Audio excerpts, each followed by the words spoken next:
Now, also men fall victim to gender-based violence, but they're often silent.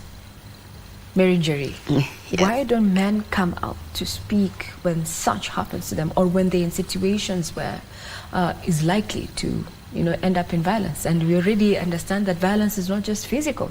There's also the mental, emotional, and psychological aspect of violence. Regina, thanks for the question, even though you realize that then a man would maybe answer best why they don't report. But look at our social norms. It is that men are macho. Men don't cry.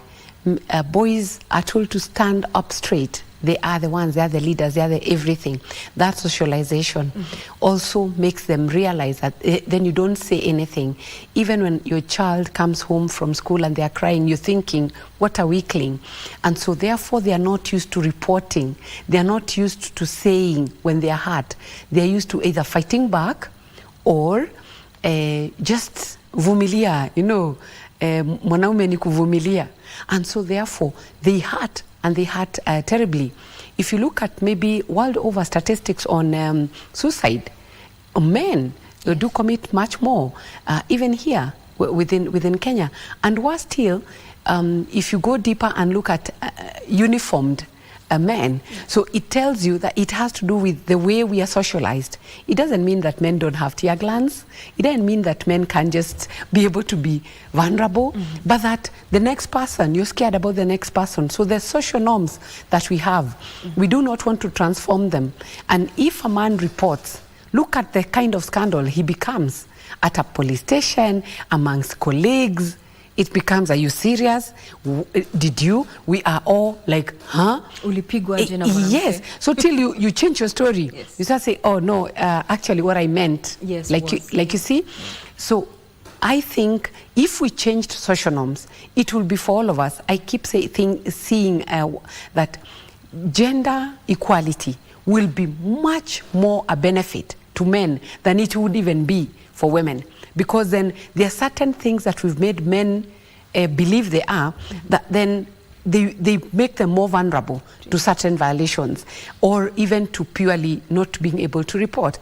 But also there's need for men to come out and be counted and not be stand-byers for colleagues, for their own fellow men, so that they are not the ones that stop them. Because if you look at a police station, most of the people at the desk are men, and so these men fear to go to a man. So understandably, women will feel, I can't go to report to a man because it's a man who abused me. Yes. But then when it's a fellow man on the desk, then probably they should get more courage to go. So those men also need to be socialized differently, yes. To start seeing that a heart is a heart. If someone is hurt, they're aching. It doesn't matter who hurt them, and it doesn't matter that they are there themselves being hurt. That when it comes to reporting, we have laid emphasis on physical, forms of violence. But violence is also psychological. Have we created an avenue where we can actually, talk about emotional violence and where to report? Can we even report? Because when you talk, it has to be irrefutable. You have to present irrefutable evidence. Yep. But emotion, how do you go about it? Unfortunately, in our justice system, then it's adversarial. And so you have to prove innocent. I mean, you have to prove the other person is guilty. And the assumption is that they're innocent till proven guilty. And so there are some of these things, let me tell you, not only psychological, even a mere slap. It doesn't show on your face that you've been slapped. By the time my fingers are drawing on you, it's really gonna be like quite a beating. So you find someone says, show me evidence. Alikuchapa wapi? Ebu nionyeshe haswa. So like a kick. So you find some people will even exaggerate so that to imagine that that's the way to build the evidence. So we should be able to start appreciating these kinds of abuses. Emotional stress. It has been seen to really cause a lot of blood pressure, yes. for many people, because it's even easier when it's a wound. I imagine a wound, you can see it's deteriorating, you can see it's getting septic. But for emotional, you're also trying to play strong. You're also trying to while around life. So, but credit be given, there are several organizations that have also come up, and even hospitals that are starting to recognize mental wellness as a need, and mental health as a very necessary aspect of life. And so many people are now getting encouraged, because previously, if I tell you, oh, Regina, you know you need psychosocial support, you're like, hey, you think I'm mad. Yes. We really didn't, we didn't have a thick line between psychology and psychiatry. And so, and you know, one can easily flip over to the other. So starting to see that it's important, and especially for men who will say, ah man, endelea tu na maisha, like, jikaze. But you see, that kujikaza is what is kujikaza now, and you have to provide for the family. You have nowhere to go. Look at a mere example of, if a man is abused today and it's rainy, where would they go to? They maybe have to go under a lorry somewhere.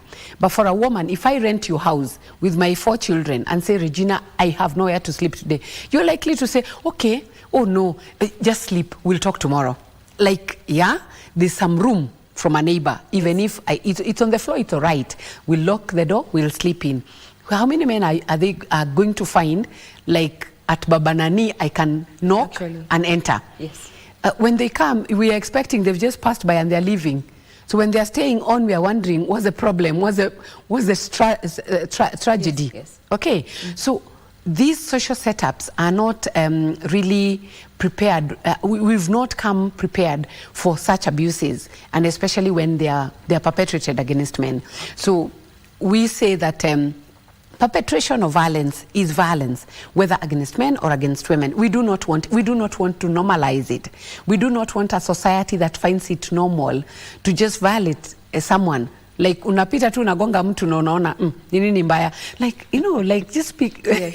Be nice. Move away from that. Yes. So 16 days of activism, we're going to continue having this conversation, and this year's theme is investing in prevention. Our guest tonight has been Njeri. He's a team lead ending violence against women and girls under the UN Women chapter here. So we'll have these conversations as we talk about, you know, where the direction that government is taking, as well as other stakeholders within the society.